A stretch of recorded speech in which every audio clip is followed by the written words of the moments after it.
Collector साहिबा कान खोल के सुनिए। डीएम साहब बोले तो बोले, आवाज दान करो, चुप रहो। नेता गिरी करने के लिए आया है, भागो यहाँ से। कि एक कुत्ता को दरवाजे से भगाता है धत्कार करके, क्या उस तरह से मैंने कुत्ता के तरह धत्कार करके भगाया। वैशाली जिले में इंडस्ट्रियल पार्क के लिए भूमि अधिग्रहण का काम लगभग शुरुआती दौर में है, लेकिन भूमि अधिग्रहण से पहले ही ये मामला लगातार विवादों में गहराता हुआ नजर आ रहा है। बताते चले कि लगातार जो है यहाँ के किसान प्रोटेस्ट पे उतरे हुए हैं और उनका ये कहना है कि जब सरकार हमारी जमीन जब ले रही है इंडस्ट्रियल पार्क के लिए, तो उसके लिए उचित जमीन का जो रकम होता है वो क्यों नहीं दिया जा रहा है। ये लोग ये भी दलील देने का कोशिश कर रहे हैं कि अगर हम किसी जमीन को खरीदने जाते हैं तो सरकार उसी हिसाब से जो है टैक्स लेती है, या फिर जो भी ड्यूटी टैक्स होता है वो लेती है, लेकिन अगर हम अपनी जमीन अगर सरकार को दे रहे हैं तो सरकार हमारे साथ में ये नाइंसाफी क्यों कर रही है। रेट 2005 के हिसाब से क्यों दिया जा रहा है, जबकि साल 2026 चल रहा है। मैं बातों में आगे बढ़ूं उससे पहले यहाँ के स्थानीय जो किसान हैं जिनकी जमीनें इस इंडस्ट्रियल पार्क के अंदर जा रही है, उनसे हम बात करेंगे आखिरकार क्या है, क्यों आप लोग प्रोटेस्ट में बैठे, पूरा गाँव अलग अलग पंचायत के लोग बैठे हुए हैं। हम लोग रजिस्ट्री करवाने जाते हैं, करने जाते हैं तो 2026 के हिसाब से रेट का टैक्स लेता है, और वही जमीन जो है कि हम लोग गवर्नमेंट हमसे लेने जा रही है, तो उसका जो है कि रेट 2005 का जो है कि देने जा रही है। इससे हम लोग जो है कि इनकार करते हैं, हम किसान बन। नहीं, इनकार तो आप लोग कर रहे हैं, आपके गांव में इंडस्ट्रियल पार्क बन रहा है, इससे क्या आप लोग खुश नहीं हैं? हम लोग खुश हैं, लेकिन उचित मुआवजा दिया जाए। 2026 में जो राजस्व मंत्री ने जो घोषणा किया था 1.6 की बढ़ोतरी के साथ, वो बढ़ोतरी के साथ हमारे को मूल्य दिया जाए। हम लोग विकास के लिए सहभागी है, विकास के साथ दे रहे हैं, लेकिन उचित मुआवजा दिया जाए। अगर उचित मुआवजा नहीं दिया जाएगा, हम लोग जमीन को अधिग्रहण नहीं करने देंगे। यहाँ पर सरकारी कर्मचारी, सरकार के तो जो भी लोग हैं वो तो आते ही होंगे, यहाँ पर भूमि अधिग्रहण का काम चल रहा है तो अधिकारी आते होंगे, उन लोगों से आपने वार्तालाप करने की कोशिश की? 2026 का रेट से हम लोग को मुआवजा मिलना चाहिए, और नहीं तो हम लोग उसका विरोध करते हैं। बुजुर्ग है यहाँ, स्थानीय मुखिया भी है, उनसे भी हम बात करेंगे। लगातार जो है देखा जा रहा है कि जब से यहाँ इंडस्ट्रियल पार्क की घोषणा हुई है तब से लेकर के लगातार सामंजस्य जनता और प्रशासन के बीच में नहीं बन पा रहा है।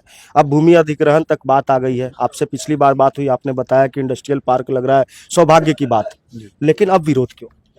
विरोध का सबसे बड़ा कारण है कि 1243 एकड़ भूमि जा रही है। एक भी रैयत और किसान भाई से बैठ के अभी तक गवर्नमेंट के पदाधिकारी या जिला पदाधिकारी या जिला भूअर्जन पदाधिकारी या कर्मचारी या सीओ अभी तक कोई ठोस वार्ता नहीं किया।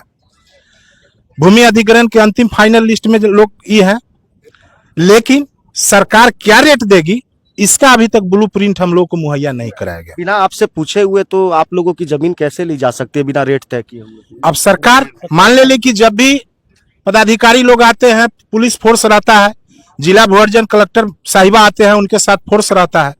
जब कोई गांव के 2-4-10 आदमी पूछता है तो उसको डांट के हटा दिया जाता है। जैसे कल, आज से 3 दिन पहले मेरे पंचायत के डेलीगेशन बन के किसान भाई वहां के लोग गए, डीएम साहिबा ने उनको धुतकार के बाहर निकाल दिया, कहा कि तुम नेतगिरी करने आए हो, आप कलेक्टर के मालिक हैं, हम आपके टेबल पर न्याय नहीं मांगेंगे तो कहां जाएंगे। और उस तरह से मिसबिहेव करके लोगों को भेजना, मिसबिहेव करके लोग को भेजना ये कतई उचित नहीं है। नंबर 1 कि हम लोग ये आवेदन है कलेक्टर साहिबा को हम लोग रिसीव कराएं, और एक लेटर 25 में भी हम लोग कराएं। तो रिसीविंग कराएं कि भाई आप हमारे यहाँ रेट तत्काल अभी 2026 के MBR के रेट से दिलीप जायसवाल जी का घोषणा है 1.6% बढ़ोतरी करके हम लोगों का मुआवजा दिया जाए, और नहीं तो भारी जन आंदोलन का यहाँ आशंका है। और सरकार साथ साथ कलेक्टर साहिबा को भी हमारी बात को सुनना पड़ेगा। अभी तत्काल अभी इसी जगह से हम आदरणीय प्रदेश अध्यक्ष श्री उमेश सिंह कुशवाहा जी से बात हुई है। प्रदेश अध्यक्ष जी भी हमारी बात को सुने हैं और वो बोले हैं कि हम आपकी बात को रखेंगे, आप आवेदन दीजिए। और एक चीज और आपके मीडिया के माध्यम से आदरणीय चिराग पासवान जी को कहना चाहते हैं कि भाई आपका संसदीय क्षेत्र है और यहाँ भारी मात्रा में किसान का जमीन जा रहा है, पहले से आमस दरभंगा में 52 एकड़ जमीन इस पंचायत की चली गई। पटना पूर्णिया एक्सप्रेसवे में लगभग 100 एकड़ से 500 एकड़ से ऊपर जमीन चला गया और 1243 एकड़ जंदाहा प्रखंड के विभिन्न मौजा से जमीन जा रही है। स्थिति भयावह है। ऐसे कुछ रैयत है जिनका बाकलम खास हो गया, उनके पास एको धुर जमीन बचेगा नहीं, और आप रेट कह रहे हैं कि 1,80,000 और 1.5 लाख रुपए कट्टा। सरकार से और कलेक्टर साहिबा से हम मांग करते हैं कि हमारा रेट सरकार के एमबीआई के तत्काल रेट से, एमबीआर से तय करके 1.6% बढ़ोतरी के रेट से दिया जाए। अच्छा, आप लोगों से पूछ रहे हैं कि कोई आपके पंचायत में इस इंडस्ट्रियल पार्क में कितने ऐसे परिवार हैं जिनका जमीन अधिग्रहण होने के बाद में उनके पास 1% भी जमीन नहीं, घर बनाने के लिए भी जमीन नहीं बचेगी? है कोई ऐसा? 90%। आप जमीन चला जाएगा, घर बनाने का जगह नहीं ला पाएंगे। आप तस्वीरों में देख सकते हैं कि ये जो भीड़ नजर आ रही है सिर्फ एक पंचायत, एक गांव की नहीं है। ये अलग अलग पंचायत, अलग अलग जगहों के लोग हैं जिनका भूमि अधिग्रहण में जमीन जा रहा है। इसमें से कुछ ऐसे परिवार भी है जिनके पास में अधिग्रहण के बाद में रहने के लिए भी जमीन नहीं बचेगी, और सरकार जो है साल 2005 के हिसाब से रेट दे रही है। जबकि अगर सरकार से अगर आप नई जमीन का रजिस्ट्री कराने जाएंगे तो आपको क्या रेट देना होता है ये तो आपको पता ही है। हाल फिलहाल के अंदर ही ये पेपरलेस निबंधन का जो आया था मामला, जिसमें कातिब लोग स्ट्राइक पे बैठे हुए हैं, उसके अंदर भी ये देखा गया कि रजिस्ट्री के चार्जेस लगभग आधे से ज्यादा 50% से ज्यादा रेट बढ़ा दिए गए। जिस जमीन को लिखवाने के लिए एक समय पे 50,000 रुपए लगते थे, उसी जमीन को लिखवाने के लिए अब 1.25 लाख रुपए लगेंगे।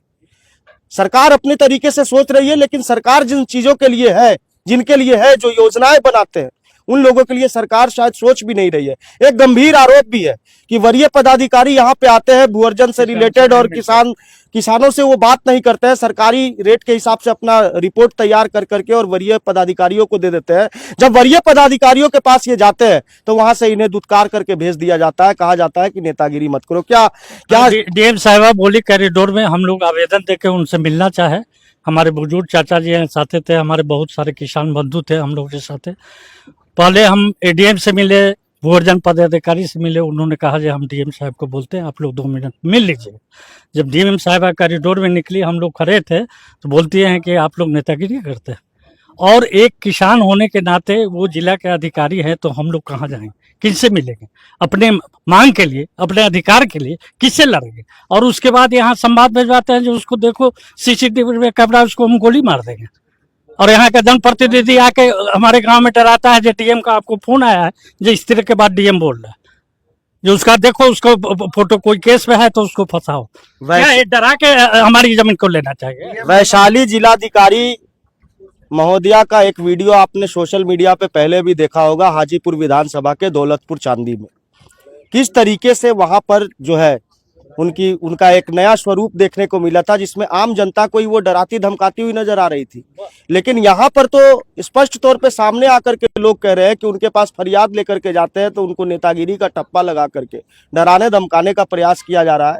क्या कुछ कहा था, किसने कहा था आपको? डीएम साहब खुद बोली है कि तुम लोग नेतागिरी करने आते हो, मतलब हमारी बात को कुछ सुने नहीं, बिना और सुने हुए ही एक बार बमक गए हम लोग पर। अच्छा, और धमकी किसने दी? डीएम दी। और डीएम यहाँ के एक जनप्रतिनिधि लोगों को कहा जाए इस तरह का वो थाना में मैसेज भेजे जो उन लोग का फोटो है, देखिए उन लोगों पर कोई केस है तो उनको हिरासत में लीजिए। मतलब डराने का प्रयास, आवाज नहीं निकालनी है, ये तानाशाही ही चल रहा है एक तरीके। क्या बाबा, क्या नाम है आपका? हमारा नाम नूर मोहम्मद। नूर मोहम्मद जी, थोड़ा जोर से बोलिए, क्या कि जब तक जोर से नहीं बोलिएगा तब तक कोई सुनेगा नहीं। वाला नहीं है। क्या नाम है आपका? हमारा नाम नूर मोहम्मद। नूर मोहम्मद जी, कितनी जमीन जा रही है आपकी? हमारा जमीन 2 एकड़ से ज्यादा जा रहा है। तो आप लोग अभी यहाँ पर बैठे हुए हैं? यहाँ पर बैठे हुए, हम भी गए थे, वहाँ गए थे, जो कि अति निकला हुआ था, चिट्ठी लिखा हुआ था। जब हम लोग गए ऑफिस में तो बोला कि भाई यहाँ तुमको लोग को कौन बुला लिया, या जाओ वहाँ नरेगा भवन पर। लेकिन मुखिया जी जो है सो लेटर लेकर के गए, चिट्ठी लेकर के गए, तो देखे जी आपका ऑफिस से निकला हुआ है, आई हम लोग को भगाते हैं। तो बोले वो है, जो भी होगा काम होगा। उसके बाद में वो लोग बात किए, बोले जी कि डीएम साहब से बात करा देंगे। शाम में डीएम साहब निकले और उसके बाद में हम लोग बोले, तो बोले आवाज दान करो, चुप रहो, यहाँ आया है नेतागिरी करने के लिए आया है, भागो यहाँ से। इस तरह से था जैसे कि एक कुत्ता को दरवाजे से भगाता है धत्कार करके, क्या उस तरह से मैंने कुत्ता की तरह धत्कार करके भगाया गया। कुत्ते की तरह दुत्कार करके किसने भगा तुम लोग चला जाओ यहाँ से, जो भी बोलना है तुम लोग वहाँ कैंप लगेगा तुम्हारा मनरेगा पे, जो भी बात होगा वहाँ बोलना। अब यहाँ डीएम मैडम आएगी तब तो हम लोग बोलेंगे यहाँ पे बात। कभी आई है कि नहीं? कभी नहीं आई है, कभी हम लोग को रेट का कोई सूचना नहीं था। हम लोग रेट का जानकारी लेने गए थे, न रेट के बारे में कुछ बात ही नहीं कर पाई। सीधे बोलती है तुम लोग यहाँ से जाओ, एकदम कुत्ता की तरह धत्कार के वहां से गेट से भगा। अच्छा मुखिया जी, एक चीज पूछना चाहते हैं कि जब जमीन के लिए अधिग्रहण हुआ होगा तो किसानों से तो बातचीत की ही होगी उन लोगों ने? किसान से कोई बात नहीं हुई। अंचल के कार्यालय अंचल अमीन को उठाए और उनको पूछे कि यहाँ पे इतना जमीन की जरूरत है। एक दा स्केच करके पहली बार जो स्केचिंग हुई, जो जमीन कैप्चरिंग की बात हुई, लगभग 400 बास भूमि जिनका घर बना हुआ चला गया। फिर कलेक्टर के पास जब गया लोग तो कहा कि भाई हमारा घर जा रहा है, लोग आंदोलन किए, तब इन्होंने जो है से यहाँ का जमीन घर बास्केट भूमि को छोड़ा गया। अगर कोऑर्डिनेशन बना के बात होगी तो आसानी से लगता है कि जमीन सरकार को मिल जाएगा। जब तक कोऑर्डिनेशन नहीं बनेगी, किसान का मांग पूरा नहीं होगा, तब तक जमीन यहाँ नहीं मिलेगा। अगर जमीन नहीं लेंगे तो वो लोग दबाव बनाएंगे, सारे सिस्टम उनके पास। देखिए, दबाव सरकार है, तंत्र उनका है, व्यवस्था उनका है। हो सकता है इसमें 2-4-10 आदमी पर FIR हो जाए, 2-4 आदमी को अनलीगल दबाया जाए, लेकिन दबने वाले लोग नहीं है। 1243 एकड़ भूमि पत्रकार साहब मायने रखता है। 1243 एकड़ भूमि, कुछ ऐसे किसान इसमें है जिनके पास एक दूर जमीन नहीं बचेगा, उनके बाल बच्चा को पलायन करना पड़ेगा, दूसरे स्टेट में जाकर रहना पड़ेगा। यहाँ उनके लिए कोई उपाय नहीं। सरकार इस पर सोची है और लोगों को जबरन चाहती है कि हम अपना रेट ले ले। 1,80,000 रुपए कट्ठा और 1.5 लाख रुपए कट्ठा जमीन कहीं मिल पाएगा? सरकार हमको खरीद के देगी? मुखिया जी, सरकार के जो लोग हैं वो तो सरकार, एक मिनट, आप सरकार के जो लोग हैं उनको तो सरकारी आवास मिला हुआ रहता है, बड़े बड़े बंगले में रहते हैं। देखिए, सरकार के ऊपर बहुत बात है। हम लोग सरकार को घेरने के लिए नहीं, हम लोग अपनी मांग, अपने बाप दादा का जमीन, पूर्वजों का सींचा हुआ खून पसीना अब मिट्टी में मिल रहा। मिट्टी में इसलिए मिल रहा है कि सरकार इंडस्ट्रियल एरिया लगावे, हम लोग खुश हैं, आपको जमीन मिलेगी, लेकिन रेट तय करिए। रेट के बाद रेट एकदम मोस्टली कम से कम 7 से 8 लाख रुपए प्रति कट्ठा किसान की मांग है कि हमको मिलना चाहिए। अच्छा, जब तक वो आप लोगों को उचित मुआवजा या फिर कोई कोऑर्डिनेशन नहीं बैठता है, तब तक क्या आप लोग आंदोलन हमेशा करते रहेंगे? चक्का जाम जेल भरो अभियान चालू रहे। आप देख सकते हैं कि किस तरीके से जो यहाँ के स्थानीय जो लोग हैं और जो किसान हैं, वो लोग लगातार आक्रोशित हैं और नारेबाजी कर रहे हैं। और इनका ये